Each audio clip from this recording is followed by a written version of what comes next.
Tous les jours des 16h, Historiquement Vôtre vous raconte l'histoire sans se la raconter. Et elle nous raconte des histoires qui font parfois froid dans le dos. C'est Clémentine Portier-Kaltenbach. Aujourd'hui, Clémentine, ça fait froid de partout, pas que dans le dos, puisque vous nous présentez une guerrière venue du froid, la Viking Lagertha. Ah, j'adore. Écoutez, si vous n'avez jamais vu aucun épisode de la série Viking, et si vous ne connaissez pas Ragnar Lodbrok, Ragnar au brais velu, en vieux norrois, langue scandinave ancienne, alors passez votre chemin. Ah, Ragnar, les yeux bleus, les plus fascinants de toute l'histoire de la télé, un héros pur aquavite du 9e siècle, n'ayant jamais peur ni jamais froid, et qui, selon une saga du 12e siècle, la Gesta Danorum, geste danoise, Saxo Grammaticus, bien sûr vous connaissez, fut le premier viking à avoir trouvé la route des côtes anglaises. Et je vous l'ai déjà dit, parce que j'en suis pas encore revenu, j'ai découvert cet été avec stupeur et tremblement que je descendais de son horrible fils Ivar le Désossé. Je n'en dors plus de la nuit, quoi qu'il en soit. Dans la série télé, comme dans la légende nordique, Ragnar Lodbrok a pour compagne, vous le disiez Stéphane, une certaine Lagertha. C'est une skaldmö viking danoise, d'un courage et d'une autorité incroyable, grâce à laquelle Ragnar a remporté une des plus belles histoires de victoire de sa carrière. Alors qu'est-ce au juste qu'une skaldmö? Oui, s'il vous plaît. Oui. Alors en vieux norrois toujours, ce mot désigne une guerrière armée d'un bouclier. Chez les Vikings, en effet, les femmes ne sont pas condamnées à écailler le saumon et à sticker les dracars. Elles se battent comme les hommes et rêvent, elles aussi, de mourir les armes à la main. Parce que vous savez que c'est la condition sine qua non pour aller au Valhalla, le paradis des combattants. Alors, il y a une célèbre saga nordique qui relate les exploits de ces skaldmö.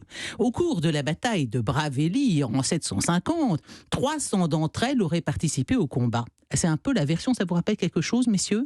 Ces 300 femmes qui combattent ensemble. Ben oui, c'est le bataillon sacré de Thèbes. C'est un petit peu le même genre. Bon, mais revenons à nos dragons. Alors, si vous ne connaissez pas Ragnar, du moins connaissez-vous Wagner et ses Valkyries. Ah oui, vous connaissez oui, quand même, oui. L'épopée des Valkyries est fondée sur celle des skaldmö, qui elles-mêmes ressemblent en tout point aux Amazones de l'Antiquité. À ceci près que les Amazones sont généralement à cheval, alors que les Valkyries, elles se battent en tournoyant dans les airs, et depuis les airs, elles terrassent leurs ennemis. Enfin, quoi qu'il en soit, lorsque les Normands écumaient nos côtes, les populations locales étaient stupéfaites de voir quelques femmes échevelées débarquer les armes à la main avec des hommes. Bon. Mais dans les terres froides de l'Arctique, le pli a été pris d'accepter des femmes dans l'armée. Et c'est pourquoi, 1000 ans après les exploits des guerrières vikings, lapsus révélateur, les Finlandais seront le premier peuple européen à créer en 1918 un corps exclusivement féminin. On les appelait les Lotas. L-O-2-T-A-S. Les Lotas, ce sont des engagés volontaires dans l'armée finlandaise au lendemain de leur indépendance en 1918. Et à la veille de la Seconde Guerre mondiale, l'armée finlandaise, qui n'était pas très importante, elle comptait pas plus de 650 000 hommes, elle avait dans ses rangs près de 150 000 Lotas.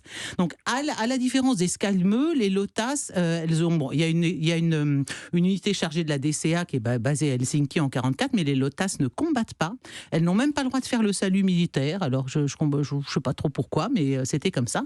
Elles se chargeaient uniquement des fonctions non combattantes dans l'armée, le service de santé, l'administration, etc. Donc, elles ont perdu leur bouclier, les Lotas, mais leur soutien à l'arrière va néanmoins être absolument crucial. Alors, finalement, en dehors des résistantes qui, pendant la guerre, prirent les armes sans demander l'autorisation de personne, vous vous souvenez, je vous ai souvent raconté en parlant des sorcières de la nuit, des unités combattantes soviétiques, que seuls les soviétiques se battaient, parce qu'on considère que une prolétaire égale un prolétaire, allez, tout le monde prend sa Kalachnikov. Mais en Russie, dès 1917, il existait un bataillon de la mort féminin créé par Maria Leontiev Bochkareva, dite Yashka. Et Yashka, ça a été la première femme russe à commander une unité militaire dans l'armée du tsar pendant la Grande Guerre. Elle a été blessée et décorée. Et ce bataillon d'environ 300 femmes au crâne entièrement rasé, a combattu contre les Allemands, rappelant par leur sacrifice les fiers skaldmö de Bravellir.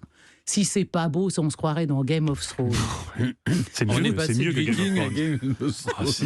Ouais, donc, c'est pareil tout ça. Vous êtes une fan de la série Viking alors. Ah bah bien sûr. Il faut regarder alors. Oui, moi j'ai passé à côté. Écoutez les premiers épisodes, oui, c'est. Mais ça a dû vous de... faire froid, Stéphane. Non, j'ai beaucoup aimé, mais au bout d'un moment, après la première saison, c'est toujours pareil, quoi. Quand on aime, on ne compte pas, Stéphane. Oui.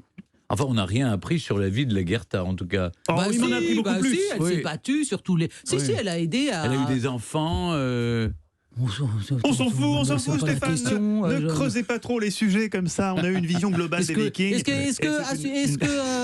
Est-ce que Vercingétorix a eu des enfants? Mais on s'en fout. Mais pas du tout. Mais non. Ne vous disputez pas encore. Ça sera la séquence suivante de l'émission. C'est tout l'objet de cette séquence. Écoutez, on en a déjà beaucoup appris. Oui, c'est déjà pas mal. Et on va en apprendre certainement encore moins. Elle descend du ventre des ossés.